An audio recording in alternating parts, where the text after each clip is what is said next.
Alright, ladies and gentlemen, here we go. This is the second part of your lecture for the endocrine system. So this is the other major control center that regulates homeostasis in your body. You should be on slide 15.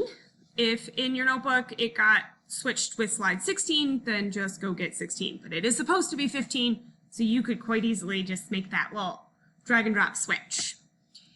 Here is your endocrine system. It has a lot of different parts to it. We're going to go through almost every single one of those, sort of. So the function of the endocrine system is that this takes in and responds to hormonal information. Remember in the last one we were responding to sensory information. In this case, what we care about are hormones. Remember, hormones are chemicals. They are most likely a lipid, which is why you, as a teen, consuming fat is super duper important, because not only does it make up your cells, but it also regulates body function. Of course, I mean healthy fats. Don't be eating fatty fats. Those are disgusting, and they're not good for you, and they don't help with any homeostasis or cellular functioning of your body. Eat the good stuff. Okay? Hormones in your body do a lot more than just change you from a boy to a teen to a man. Ladies, same for you, girl, teen, woman, and make you do the things that we yell at you for here at school when you do them.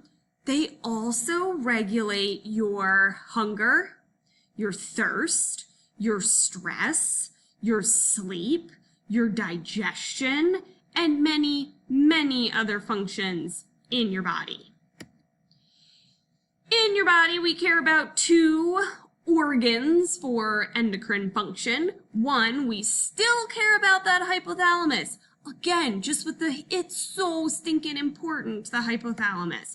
So again, it's still an organ, and it's going to communicate with his friend, the pituitary gland, to control hormone production and function and sending those out all over your body. So here's where the pituitary gland becomes super important. So the hypothalamus is important because it does nerves and endocrine system, so we care about him the most.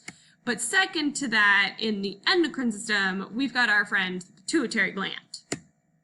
It's an organ, and the organ, when directed by the hypothalamus, will send out those hormones all over your body as needed.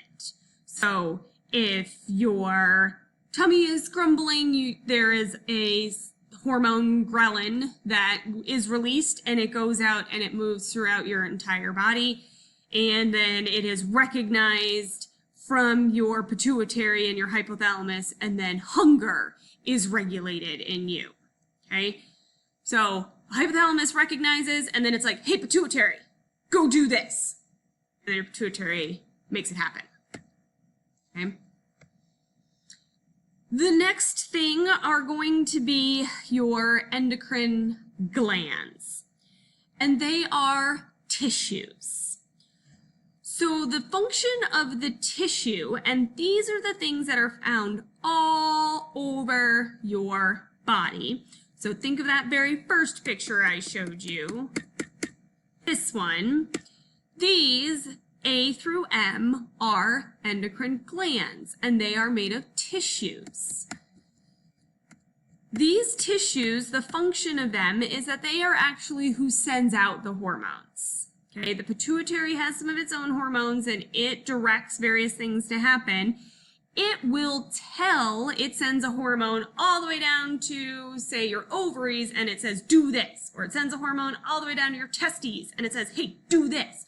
Or it sends a hormone to your thyroid, or your parathyroid, or your kidneys, and it says, hey, do this. And then those glands, A through M, found throughout your body, do what they are told. But it's a hormone to a hormone that secretes another hormone. Okay? Here's what I want you to do right now. We're going to skip cells because each one of these glands is made of different cells. No gland is more important than another one. where in the beginning there were some organs that were more important than others. Not in this case. In this case, there's no one of these glands that's any more important than another one. All of these glands are exactly the same importance. So I want you to pick one of these, and I want you to Google. You're going to fill in the last column of your chart. It's going to look like this out here, this gland, this very most right-hand column, and you are going to look this up. You are going to choose one of these glands, your adrenals, your ovaries, your testes, your thyroid, parathyroid, pancreas. If you know of some other crazy gland that secretes a hormone that you want to research, go ahead, knock yourself out. If you're unsure, always ask, and I can tell you if it's a good one or not. If in doubt, just pick from my list of 6. Those are really important, okay? I want you to figure out, what does that gland specifically control? What hormone does it release? You could also look up what it responds to. That would be pretty cool. And then I want you to grab a picture of that specific gland. And then I want you to insert that. That's going to go on this right-hand most column on slide 15 in your notebook. From there, we're going to play draggy and droppy with our friend, the diagram here. Hopefully you can just hit pause right now, and I want you to slide everything over just like this. If you really want to test yourself, don't look at this. Go do it by yourself. Come back, give yourself a double check. When you're done, you're not done. I need you to add some arrows. In slides, you simply go insert, arrows, and you'll be able to drag some arrows. I want you to draw some arrows from me from the hypothalamus to the pituitary.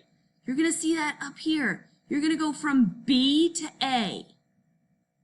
Right now, figure that out. Hit pause. Draw an arrow from B to A, because that's the direction of flow in your endocrine system, from the hypothalamus to the pituitary.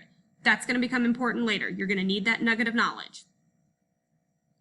When you're done with that, you're going to draw an arrow from the pituitary down to all of the organs, glands that you just labeled.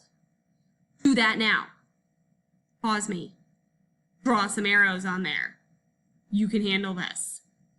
When you're done with that, just like mine from all these various organs, your pancreas and the testes and the ovaries and your parathyroid and your thyroid, draw some arrows heading outward, because that's literally what happens with the hormones secreted from those various glands.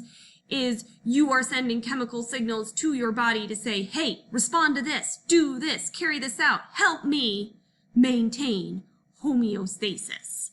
Keep me level, keep me normal. Okay? Once you have done those, take as much time as you need, hit pause, do that. This is the bank that you should have moved everything to. Watch this video.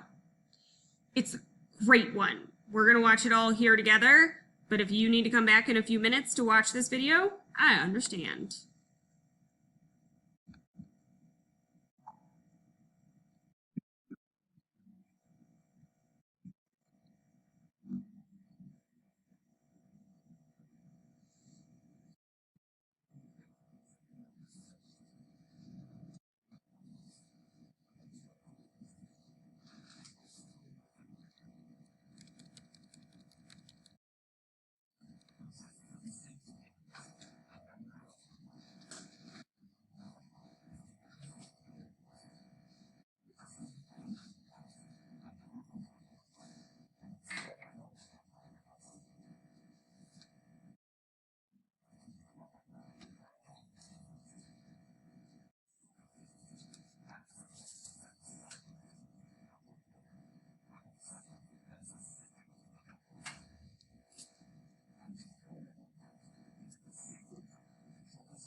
Now, let's look at the main glands in the system and see briefly what they do. The pituitary gland, which is sometimes called the master gland, produces multiple different hormones, some of which directly tell the body what to do, and some which tell other glands to release their own hormones.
ladies and gentlemen, that wraps up your endocrine system lecture, so you should have slides 13, 14, 15, and 16 filled out. If you have all that filled out, then you are to write your house questions.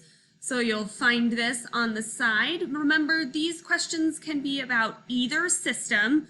We just had space constraints. So put those questions in there about either the endocrine or the nervous system, and then go ahead and just jot down like a 3-sentence summary, something that will fit on that Post-it note.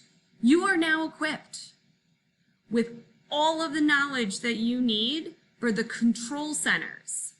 We are going to use this knowledge now to continue learning about homeostasis. But if you lack in this knowledge of control centers, it's going to be real hard to study homeostasis. So if you need to go back and watch these again, do it. If you want to watch some more videos on YouTube on homeostasis, do it. But don't fall down the YouTube rabbit hole. Keep it about homeostasis, and I will see you soon.